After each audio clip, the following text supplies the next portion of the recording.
ఈరోజు మాటే మంత్రం, మాటల విలువ ఏమిటి, మాటలు ఎలా ఉండాలి, ఎలా మాట్లాడాలి తెలుసుకుందాం. ఈ ప్రపంచంలో మనిషికి దేవుడు ఇచ్చిన గొప్ప వరాలలో ఒకటి మాట. మనం మాట్లాడే మాటలు మన వ్యక్తిత్వాన్ని తెలియజేస్తాయి. మన మాటల వల్లే మనకు గౌరవం వస్తుంది. అదే మాటల వల్ల బంధాలు కూడా దూరమవుతాయి. ఒక చిన్న ఉదాహరణ చూద్దాం. ఒక ఇంట్లో ఇద్దరు అన్నదమ్ములు ఉన్నారు. ఒకరోజు చిన్న విషయంపై వాదన జరిగింది. కోపంలో, అన్నయ్య, నీతో నాకు ఇక సంబంధం లేదు అని అన్నాడు. ఆ ఒక్క మాట తమ్ముడి మనస్సును చాలా బాధపెట్టింది. సంవత్సరాలుగా ఉన్న ప్రేమ ఒక్క క్షణంలో దూరమయ్యింది. కొన్ని రోజుల తర్వాత అన్నయ్య తన తప్పు తెలుసుకున్నాడు. క్షమాపణ చెప్పాడు.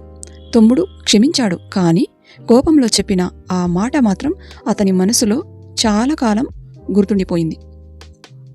ఈ ఉదాహరణ మనకు ఒక గొప్ప పాఠం చెబుతుంది. మాట బయటకు వచ్చిన తర్వాత దాన్ని వెనక్కి తీసుకోలేము అని. ఇది మన జీవితాల్లో కూడా జరిగింటుంది కదా. మరో ఉదాహరణ చూద్దాం. ఒక చిన్న పిల్లవాడు పరీక్షలో తక్కువ మార్కులు తెచ్చుకున్నాడు. తల్లి కోపపడకుండా, నువ్వు చేయగలవు నాన్నా, ఇంకొంచెం ప్రయత్నించు, నేను నీతోనే ఉంటాను అని చెప్పింది. ఆ మాటలు ఆ పిల్లవాడికి ధైర్యాన్ని ఇచ్చాయి. తర్వాత పరీక్షలో అతను మంచి మార్కులు సాధించాడు. అందుకే మంచి మాటలు మనిషికి కొత్త ఆశను ఇస్తాయి. మనం ఎప్పుడు మాట్లాడాలో, ఎంత మాట్లాడాలో, ఎలా మాట్లాడాలో తెలుసుకోవాలి. నిజం చెప్పాలి, కానీ ఆ నిజాన్ని ప్రేమతో చెప్పాలి. కఠినమైన మాట కంటే మృదువైన మాట ఎక్కువ ప్రభావం చూపుతుంది. పెద్దలు ఒక మంచి మాట చెప్పారు. మాటకు ప్రాణం ఉంది, మాటకు విలువ ఉంది, మాటకు శక్తి కూడా ఉంది అని. అందుకే మాట్లాడే ముందు ఈ 3 ప్రశ్నలు మనకు మనం వేసుకుందాం. నేను చెప్పింది నిజమేనా? నేను ఈ మాట మాట్లాడుతున్నాను, నేను చెప్పింది నిజమేనా? ఇంకొకటి, ఇది ఎదుటివారికి ఉపయోగపడుతుందా? ఇంకొకటి, ఇది ప్రేమతో చెప్పగలనా? ఈ 3 ప్రశ్నలకు అవును అనే సమాధానం వస్తే ఆ మాట తప్పకుండా మంచి ఫలితాన్ని ఇస్తుంది.